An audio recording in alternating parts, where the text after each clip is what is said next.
Hi all, so I know COVID has made it harder to find internships or job offers, and I know many internships and job offers have been rescinded or canceled, and many places are laying off people. I also went through this. I had my internship canceled in April.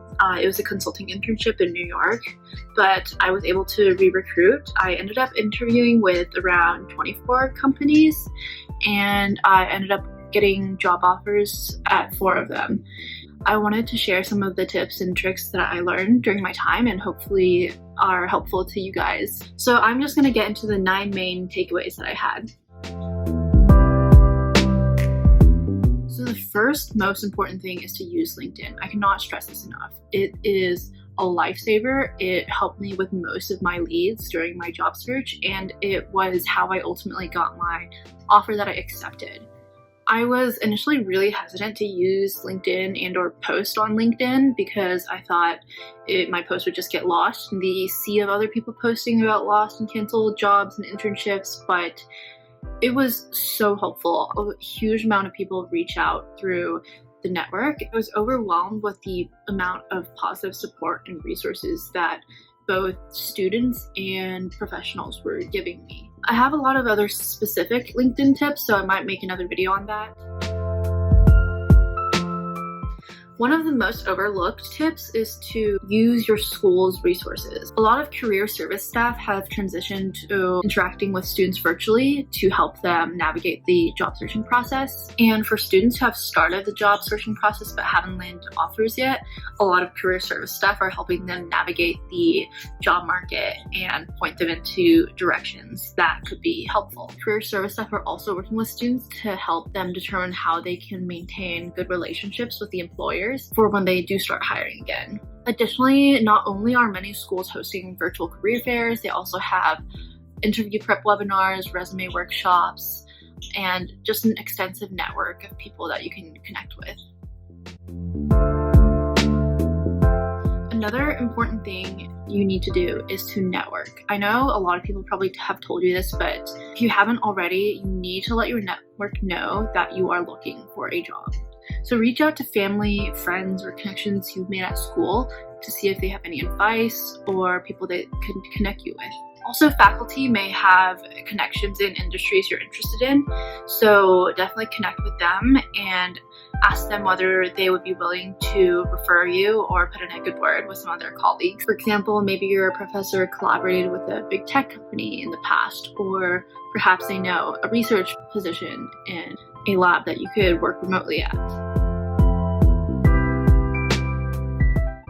So next, you need to use crowdsourced data to your advantage. You definitely want to focus your energy on companies that are still hiring, but it can be hard to tell since a lot of job postings won't be removed even if the company isn't hiring. So you don't want to waste your time applying to 100 places just to find out that half of them had hiring freezes. So there are some sites that are reporting canceled jobs and internships and hiring freezes.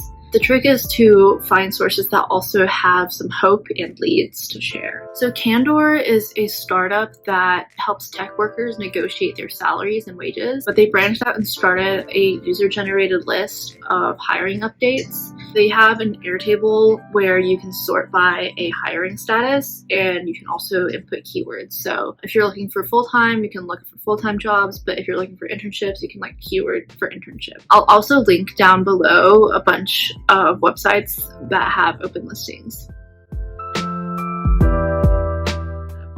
So if you haven't already, you should also consider working at a startup. There are tons of startups that are always looking for interns or new grads, and I highly recommend using AngelList.com, which is an online startup community where you can apply to over 130,000 startups with just one application. So the next one is a tip that I didn't know about before my re-recruitment cycle, but consider doing a micro-internship. So micro-internships are short-term project-based assignments. So think of yourself as an independent contractor. There's a website called Parker Dewey, which I'll link down below, and it's a website that connects college students and recent grads to short-term paid professional assignments, and it's a good place to start searching for paid micro-internships. And the companies range from Fortune 100 companies to emerging startups. So the next tip is to personalize your resume for the jobs you're applying for. It can be so tempting to use just one standard template for all your applications, and it can feel like you're being productive since you're sending out all of these applications and resumes, but you're actually hurting your chances of landing an interview. Tailoring the resume to fit the job description and our industry is super important. There are some pretty easy ways to do this, such as rearranging the sections on your resume according to whichever job industry you're applying to, or including specific skills if you're applying to a technical role. I can make a separate video about this if y'all are interested in that. Another thing you can do during this time is to build your career skills. Ultimately, employers will value what you can bring to them. So if you're having a difficult time finding a formal internship or part-time job, whether this is summer or anytime, use the time to identify and build new skills. LinkedIn Learning, which is available through many universities, provides access to expert-led classes in different subjects such as programming, Photoshop, writing, communication, and is a great way to build some of those skills that you can put on your resume. Additionally, some other really helpful websites are Khan Academy, edX, and Coursera. For edX and Coursera, you can take a lot of online free classes, and you can have the option to get a certificate. You can also use this time to create your own project or independent work. It helps if you approach it like a school project. Think about a current issue or problem, and then give yourself a task and come up with a solution. So for example, how would you advise a car company to continue operating during a crisis? Or what type of marketing plan would you advise a fast food company to adopt during this time? These are all experiences that you can put on your LinkedIn resume or talk about in interviews to show employers. And finally, it can help to broaden your prospects.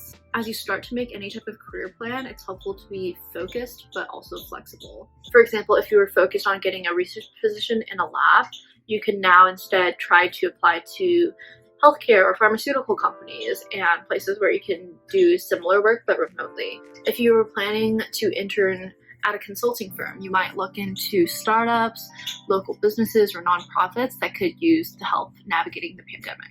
The key is just to keep brainstorming and don't take anything off the table. So that's all of my takeaways from the past couple of months of recruiting during the pandemic.